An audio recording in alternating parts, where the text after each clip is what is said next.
Ya pemirsa, terima kasih Anda masih bersama kami di NTV Prime. Saya ke Mbak Iren lagi selaku kuasa hukum warga.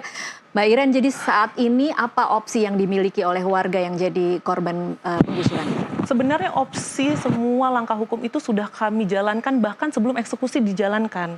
Itu kenapa saya suka tuh tadi yang Pak Iwan sampaikan bahwa jangan sampai pihak-pihak yang bersengketa itu berlindung di putusan yang harus dihormati. Akhirnya dilakukanlah penggusuran besar-besaran, eksekusi besar-besaran, padahal tidak sesuai prosedur. Kenapa saya bilang tidak sesuai prosedur? Karena apa? Opsi yang bisa dilakukan, yang dibolehkan oleh undang-undang itu sudah dijalankan warga. Oke, apa yang sudah dilakukan sekarang? Kita melakukan perlawanan pihak ketiga. Jadi gugat balik? Perlawanan pihak ketiga itu ya benar seperti gugatan. Perlawanan pihak ketiga itu adalah seperti yang tadi Pak ini sampaikan bahwa ketika A dan B bersengketa tapi C tidak terlibat di situ, maka C akan hadir melakukan perlawanan terhadap putusan itu. Oke. Untuk apa? Untuk menunda eksekusi. Dan saat ini prosesnya sudah sampai mana? Oh, sudah banyak sekali perlawanan yang masuk. Kenapa? Karena perlawanan terhadap eksekusi itu bisa diajukan 8 hari sebelum eksekusi dijalankan, kan seperti itu. Dan itu sudah banyak sekali. Pak Bari sendiri sudah melakukan pendaftaran perlawanan eksekusi. Ada warga yang lain juga yang sudah terdaftar. Baru memasukkan gugatan berarti ya? Iya, karena memang kita mendapat pemberitahuan akan dilakukan eksekusi itu adalah 1 minggu sebelum. Itu. Jadi kan ada proses, diberikan jadwal sidang, dipilih hakim, itulah prosesnya. Nah, tapi ketika itu sudah diketahui oleh KPN, itu adalah alasan yang paling firm untuk menunda eksekusi. Ketika perlawanan itu datang dari pihak ketiga dan dia beralasan hukum. Alasan hukum yang paling kuat apa? Semua warga ini yang mengajukan perlawanan punya SHM. Punya SHM.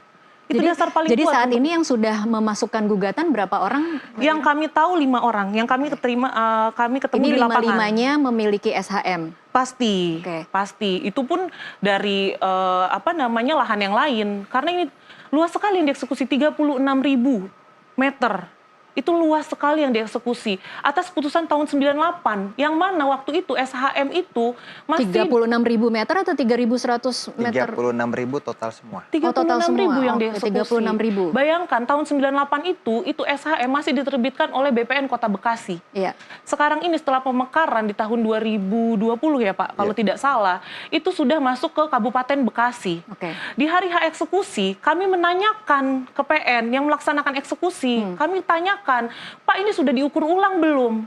Sudah banyak sekali sertifikat yang dipecah, sertifikat turunannya, sudah berubah batas-batasnya. Bahkan di SHM induk yang 325. Tahun 98 itu, nomor 325, itu batas-batasnya masih persawahan, peternakan. Sekarang ini sudah klaster, sudah perumahan. Iya. Kalau dia salah eksekusi, siapa yang mau tanggung jawab? Saya ingin tanya ke Mas Bari. Mas Bari, berarti kalau bisa cerita dari sudut pandang warga ya, itu kemarin waktu pas kemudian terjadi eksekusi, memang sudah dalam keadaan kosong atau seperti apa Mas?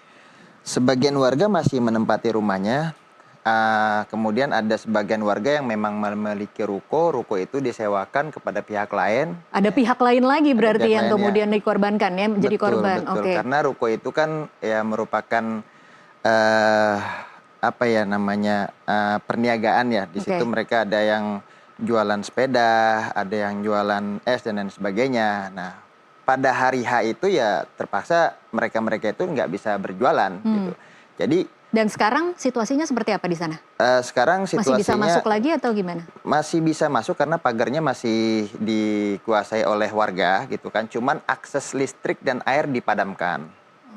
Jadi pas eksekusi kemarin itu listrik langsung dipadamkan, air juga langsung dipadamkan. Ya kami selaku penghuni dan warga semua yang terkena dampak eksekusi situ ya spontanitas kami akan melakukan perlawanan pada hari itu karena kami memiliki hak atas tanah dan kami memiliki IMB yang pada saat terjadinya eksekusi tanggal 30 Januari itu sertifikat kami tidak pernah dibatalkan. Dan IMB kami juga tidak pernah dibatalkan. Dan yang perlu diketahui adalah bahwasanya kami adalah pihak yang memiliki hubungan hukum dengan sertifikat induk, yaitu sertifikat induk 325 dengan luas 3,6 hektar persegi. Sedangkan kami memperoleh dari turunannya sertifikat 705 dengan luas 3.100 meter persegi. Nah, harusnya kami sebagai pihak yang memiliki hubungan hukum itu dilibatkan untuk memberikan keterangan di muka hakim.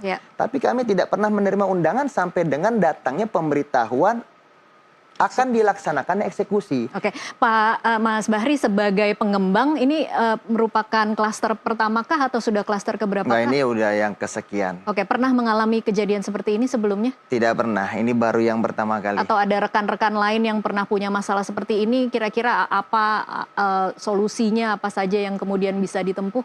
Mungkin kalau teman-teman pengembang yang lain mungkin pernah mungkin ya. Jadi saya kembali berpikir, kami selaku pengusaha gitu kan, selaku pengusaha properti berpikir di mana jaminan hukum kita sebagai warga negara yang kemudian kita mendapatkan tanah dengan prosedur yang benar. Kita mengikuti aturan dan undang-undang yang berlaku, tapi tidak punya kepastian hukum. Bahkan kita sudah melibatkan pihak ketiga, notabene dalam ini adalah perbankan yang memberikan fasilitas KPR dan memberikan kredit juga kepada kami, itu juga tidak mempunyai kekuatan hukum, padahal itu sudah dipasang HT kan. Iya. Oke, baik, ini saya cuma punya sisa waktu singkat saja, jadi saya akan ke Pak Iwan dan ke Pak Dadan dulu untuk closing statement. Pak Iwan, kira-kira pilihan-pilihan bijak apa yang bisa diambil untuk warga yang kemudian terdampak menjadi korban penggusuran ini agar kemudian bisa mendapatkan hak mereka, Pak Iwan? Ya tentu saja saya mengharapkan agar eksekusi ini ditunda, kemudian BPN dia harus turun ke lapangan memberikan satu penjelasan juga bahwa memang produk yang dihasilkan itu sah dan masih berlaku hingga sekarang, dan wajib juga untuk mendorong perlindungan hukum kepada masyarakat.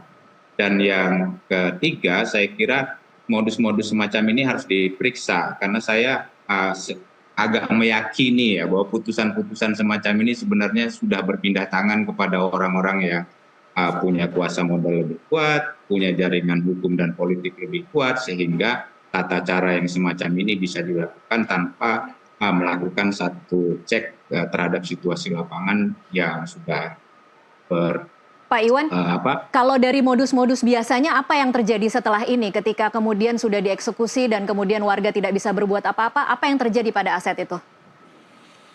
Karena masyarakat sudah tidak ada di lapangan, kemudian sudah diusir dengan kekuatan paksa, kemudian sudah ditujukan bahwa mereka hendak memulihkan putusan pengadilan, tentu pilihannya BPN akan mengarah kepada pembatalan sertifikat-sertifikat yang ada di masyarakat untuk menjalankan putusan pengadilan tersebut. Nah, inilah situasi di mana masyarakat kita itu termasuk juga orang-orang yang membeli dengan menabung, bekerja keras, ternyata tidak mendapatkan satu perlindungan. Jadi saya kira sebaiknya didudukkan kembali, toh masyarakat sedang melakukan perlawanan hukum, kemudian kita juga bisa melihat apa letak dari mafia tanah sebenarnya yang terjadi sehingga eksekusi ini bisa ujuk-ujuk gitu dijalankan tanpa satu proses pemeriksaan lapangan secara. Baik. Saya kira baik, Pak Dadan untuk closing statement silakan Pak Dadan. Ya, saya kira saya tidak kasuistik terhadap kasus ini, tapi yang secara umum memang kasus ini memang kasus semacam ini gitu banyak terjadi, dan tentu ini harus ada upaya dari negara ya dengan institusi-institusi yang terkait yang sistemik untuk supaya kasus-kasus semacam ini tidak terulang gitu ya. Memang harus ada upaya yang dilakukan ya, baik itu mengintegrasikan antara sistem administrasi di peradilan ya dengan sistem administrasi di pertanahan dan sebagainya, sehingga orang punya kepastian untuk bertindak dan melangkah itu ya. Kalau memang ada sesuatu yang mengganjal, tentu orang tidak akan berinvestasi, tidak akan membeli ya, tunggu posisinya di mana. Nah, justru yang jadi bahan catatan saya ini ada orang yang menunggu gitu ya, dengan berinvestasi kasus gitu, menunggu akan mendapat keuntungan besar di belakang gitu. Nah, makanya saya melihat dari sisi warga gitu, bagaimanapun ya, aset yang dimiliki, properti yang muncul di atasnya itu tidak menjadi bagian yang bisa diambil ya oleh pihak-pihak yang nah ini menjadi proses lanjutan ya. Yang bisa saja kan disuruh membongkar gitu kan, silakan membongkar sendiri, apabila jangka waktu tertentu tidak dilakukan akan dibongkar. Tapi berani nggak gitu loh pihak yang memenangkan ini membongkar aset yang ada di atas. Kalau membongkar kan berarti kan ngambil asetnya orang nih. Tapi dia mengulang dari tanah yang di awal, kan ini sesuatu yang sebetulnya gitu bisa jadi ini jadi bahan perhitungan. Nah, ini kalau menang nih akan mengambil aset ini, akan mengambil aset ini, dan itu jelas sesuatu yang salah ketika mengambil aset orang ya. Dari aset tanahnya sendiri ya bisa gitu, tapi aset yang di atasnya seperti apa itu nggak bisa juga itu serta-merta begitu saja gitu. Baik, ya poin yang juga cukup menarik dan bisa didiskusikan lebih panjang lagi. Tapi terima kasih Pak Dadan. Saya ke Mbak Iren sekarang untuk closing statement. Jadi kira-kira apa yang akan dilakukan di beberapa hari ke depan? Pastinya kami sebagai kuasa hukum warga ya, khususnya sebagai pihak ketiga yang tidak terikat sama sekali dengan putusan itu, pastinya kami akan memaksimalkan upaya hukum kami yang pastinya perlawanan akan kami seriuskan bagaimanapun itu untuk tadinya terhadap kesalahan prosedur eksekusi apapun itu akan kami upayakan semua upaya hukum kami. Jadi ini gitu, gugatnya gugat ke siapa nih Mbak Iren? Kalau saat ini pastinya ke Pengadilan Negeri Cikarang. Gitu. Untuk putusan yang di tahun 98. Perlawanan terhadap eksekusi. untuk Perlawanan terhadap eksekusinya. eksekusinya. Karena Dan yang diminta adalah eksekusi tidak boleh dijalankan. Karena kita punya sertifikat yang eksis. Tidak untuk mengamankan sampai dengan untuk mengamankan ini. tidak Bahkan terjadi lagi. itu. Untuk mengamankan kemudian kita pengadilan tunggu negeri putusan itu tidak digunakan lagi. Iya, kita tunggu putusan pengadilan, kita jadikan bukti, terutama hari H kejadian eksekusi itu banyak prosedur yang dilanggar. Itu akan menjadi bukti dalam perlawanan kami pastinya. Baik. Gitu. Mas Bahri terakhir mungkin harapannya seperti apa yang diinginkan oleh warga? Mungkin saya mewakili semua warga yang terkena dampak eksekusi. Di sini kita sebagai rakyat ya, orang yang awam tentang hukum gitu kan, hanya bisa meminta kepastian hukum. Ya, hanya minta kepastian hukum bagaimana kita yang sudah memiliki sertifikat hak milik yang kita peroleh secara benar dengan itikat yang baik untuk memperoleh aset tersebut, lantas kemudian ini tidak punya kepastian hukum. Nah, kemudian kepada siapa lagi kami mengadu?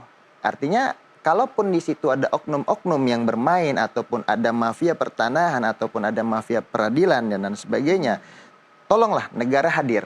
Karena yang dirugikan ini adalah rakyat. Jadi kami ini terkena efek domino yang timbul akibat perkara ataupun suatu perkara yang kita nggak pernah tahu dan kita nggak pernah terlibat dalam duduk perkara itu. Ada info bahwa akan diundang oleh Komisi 2 DPR, benar seperti itu? Betul. Kapan jadwalnya kira-kira Mas Bahri? Saya dapat info tadi rencananya minggu ini, cuman saya belum dapat pastinya hari apa. Itu di situ mungkin bisa kemudian seluruh warga yang kemudian terdampak meminta bantuan negara untuk bisa menengahi apa yang terjadi di sini. Ya, harapan kita seperti itu, artinya negara hadir untuk menangani permasalahan yang ada di masyarakat. Oke. Baik, kita akan sama-sama kawal seperti apa kasus ini di kelanjutannya. Semoga memang kemudian warga yang terdampak ketidakadilan ini bisa mendapatkan hak mereka seperti yang memang sudah dimiliki saat ini, tapi kemudian seolah-olah menjadi bukan milik mereka. Tapi terima kasih Mas Bahri, Mbak Iren, terima kasih untuk waktunya. Pak Dadan, Pak Iwan, terima kasih untuk waktunya bersama kami di NTV Prime. Dan pemirsa, demikianlah NTV Prime untuk saat ini. Mewakili kerabat kerja yang bertugas, saya Tasya Lutmila undur diri. Terima kasih atas perhatian Anda. Sampai jumpa.